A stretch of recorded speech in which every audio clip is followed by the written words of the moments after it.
Hi, my name is Bakdaulet. I'm an English language teacher. Today we will continue with the alphabet and learn some more of the letters, how they are pronounced on their own and in certain combinations. So let's continue. Letter E and its sounds in English are highly versatile. As you can see on the screen, for instance, with pronouns like we, he, she, and me, we have this normal length E sound. And it contrasts with other two variants, where we have prolonged E sound, usually in the words where we have double E, like teenager, feet, sheep, and where we have like shorter E sound, such as in words English, egregious, it. Now, next group of words must be familiar to you if you had watched the first video on the channel, where we discussed similar words. Now, let's look at name, game, same, and lame. Here, E, which is placed at the end of the word, creates the sound A. And with O, it's actually different because it's not loaf, right? It's love. It's not dove, it's dove.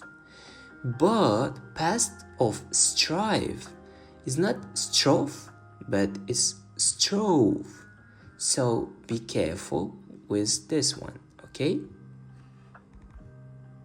Now, in another group of words, letter E can be pronounced like E, such as in education, elevator, encyclopedia, leg, bag. And I believe the last combination is when we have E followed by W. Together they give us the U sound, such as in words new, view, review, and stew. So once again, I'm going to repeat what I have told you last time. In the beginning especially, learn a lot of things without really thinking why. Because with limited vocabulary, it's hard to deduce stuff. So focus on constant and I would even say rigorous repetition, drilling both the pronunciation and how words are written so that one day you will be able to connect the dots. With F, things are simpler. I'm a simple man. It is always pronounced and always pretty much the same, be it frankly, frank, felicity, fear, forgo. It's constantly giving this F sound, so you can kinda rest here. Unfortunately, you cannot rest with G because though it is one cool letter, sometimes what you pronounce in a word with a G letter is not good sound like in go, dog, giggle, ambiguous, but can be a variety of things. If you remember earlier, we had the word egregious. And you can see that second G here is giving more like a J sound. And that is not even the half of the story. And actually, a lot of stuff happens when G is around N. Let's begin with the most common and must say easy group of words, when N is followed by G. And we get a ng sound. So, in all ing verbs and generally with ng combo, it is safe to say thinking, flying, trying, etc. Now, things get more trickier when it's the other way around. For instance, how do you call the friends of the Snow White? Exactly, dwarfs. And another word for dwarf is gnome. Yes, it's not gnome, but gnome. Moreover, what creature buzzes all night and sometimes disturbs your sleep? also bites you and makes the bitten zone itchy. Exactly, mosquito.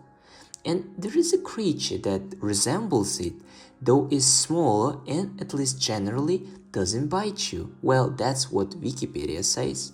So the group of those insects as a whole is called gnats. Once again, not gnats, but gnats. And last one to make this fully clear, what is dog doing on the picture? Exactly. It is gnawing the bone. Once again, not gnawing, but knowing. So, when G is in the beginning and is followed by N, G is silent. And similarly, when words end with G followed by N, G is again silent, like in sign, design, align, foreign.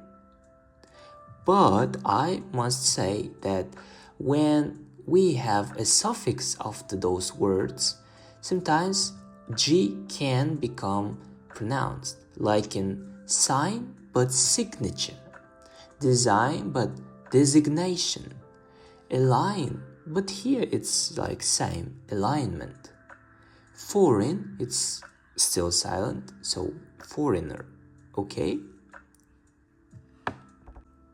And as we are talking about the endings of the word, there are particular words which sound not so much as English words, but more like borrowings.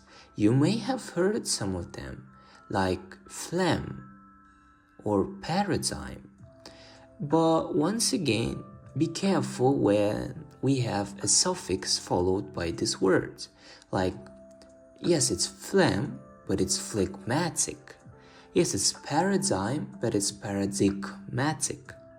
So yes, G is really, really interesting as we could learn from today. And that's it for today. If you liked the video, please let me know through whatever is convenient to you, be it likes, comments, subscriptions. And if you're willing to donate, you can go to PayPal me and I will be glad to receive anything from my dear subscribers. So I will see you on the next video. Stay tuned.